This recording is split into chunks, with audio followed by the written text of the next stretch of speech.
Should you be walking along a beach in Neskowin, Oregon, you'll see countless monoliths rising up from the sea as the waves drift effortlessly around them.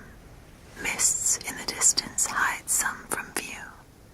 Others sneak out of the fog, seemingly dancing in the sea spray. Those closest to you let the waves explore their bases, rooted deep below the mud and the earth. Some are hollowed out, and small sea creatures flit back and forth from their secluded pools. Some are a little like jagged mountains, weathered by time, craving the blue skies above. These strange sarcophagi were once trees, and they represent a beautiful, ethereal memorial to the great cataclysm that came before. People have understandably come to call this place the Ghost Forest, and the tale of how it came to be is, as you'd expect, haunting. One day, just over 300 years ago, this family of Sitka spruces were suddenly and violently wiped out. Sometime in the year 1700, the ground shook, water raged. The slither of rock at the surface of the world warped and shifted. The only thing that didn't fall that day was the sky itself. In Japan, 5,000 miles away from present-day Neskowin, a wall of water crashed into the eastern seaboard at night, sweeping ashore from the deep and empty darkness like an ancient, all-powerful force. Around 620 miles of coastline were flooded. At the same time, hours earlier in the Pacific Northwest, devastating rumbling and a similarly gargantuan tsunami slammed into the shores and rushed uphill.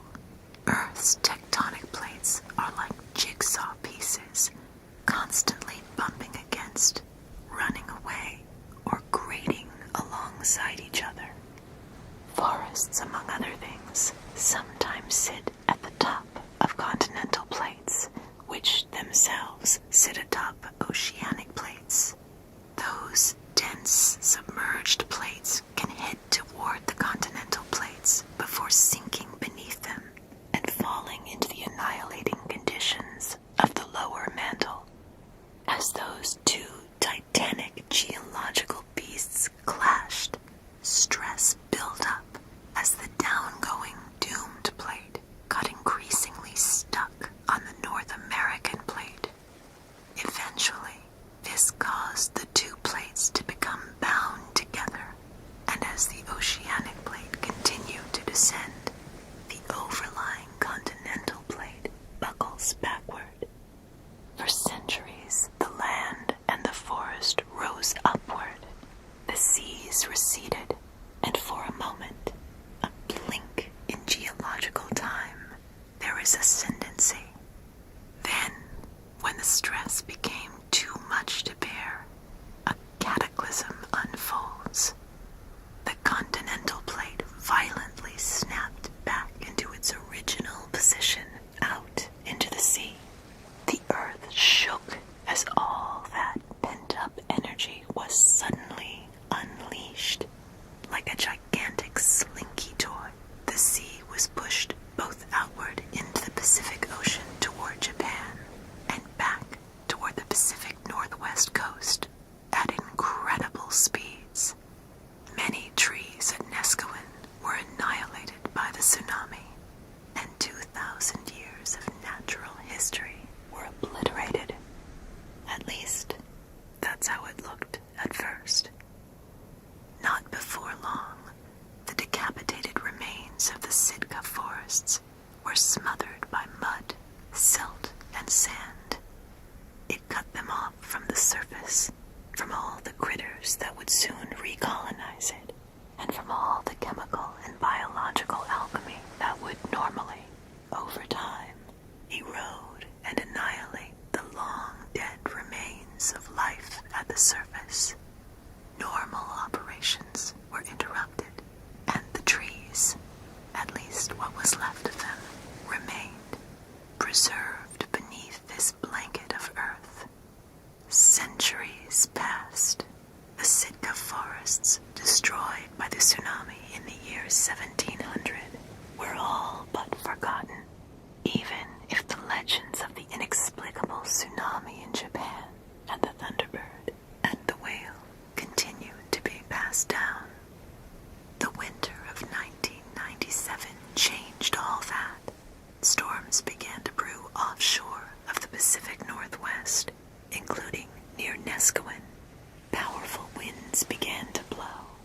They crashed into the shore, carving up the beach like a gigantic shovel, flinging debris and mud and earth in every direction. It was savage, an act of destruction, but one that revealed a secret buried and nearly lost forever. Forests live and forests die, and their deaths can range from the prolonged to, in this case, the sudden and dramatic. If the sun sets at just the right time, and there are enough clouds in the sky, and plenty of mist resting just above the sand, the air turns purple. Today, Neskowin's ghost forests are nothing short of jaw-dropping. At the break of day, the sun shines on the diamantine waves that drift around the frozen remnants of that fateful day.